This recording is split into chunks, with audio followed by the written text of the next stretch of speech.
Analizë e rezultateve të zgjedhjeve lokale dhe nacionale 2025 nga perspektiva gjinore u prezantua nga Instituti Demokracia për Zhvillim.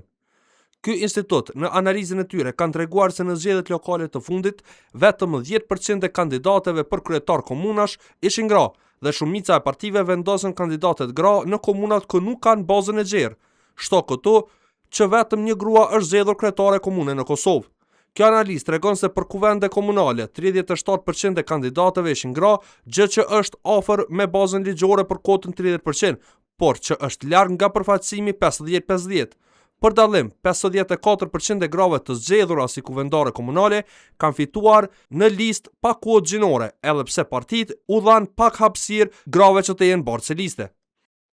Për zgjedhjet e fundit qendrore, vetëm 33% kandidatëve për deputete ishin gra, e asnjë parti, sipas D4D, nuk e kaloi pragun prej 35% të kandidaturave. Ky institut ka treguar se vetëm 17% e deputetëve kanë hyrë në kuvend përmes kuotës gjinore, çka sipas tyre tregon se gratë fitojnë në garë elektorale të barabartë. Madje sipas këtij instituti, edhe pjesëmarrja në debate televizive gjatë fushatave zgjedhore dominohen nga kandidatët burra e nuk i jepet hapësirë e duhur grave që garojnë. Për të rritur pjesëmarrjen aktive të grave në politikë, Demokracia për Zhvillim ka edhe disa rekomandime për partitë politike. Të fillojnë subjektet politike vetë të kenë një model zebër, një burr, një grua,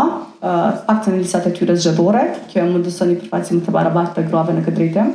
Të ketë mbështetje elektorale, gjithashtu edhe gjatë fushatës, të ketë mbështetje edhe për gra,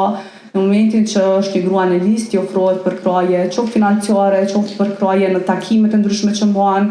në takimet e orët e vona, në takimet në fshatra mjaft të thella të Kosovës që duhet transport për shkuar në mënyrë të organizuar, qoftë në orare të ndryshme të ditës të mbahen takime të përshtatshme jo vetëm të mblidhen në otë të burrave, por të jenë takime të përshtatshme ku mund të marrin pjesë gratë dhe burrat për të realizuar një fushatë mjaft e dinjiteshme për të dy palët. Gratë janë konkurruese në terma elektoral, potenciali i tyre është i padiskutueshëm, pasi që suksesi i tyre e pamë edhe më herët që mbi 37 gra janë zgjedhur me votë drejt për drejt me votë meritës, ndërsa kemi një numër shumë të vogël që është zgjedhur me anë të kuotës. Andaj besojmë që pengesat kryesore janë çësia në garë dhe gjithashtu edhe për t'u dhënë çësi preferencave të elektoratit.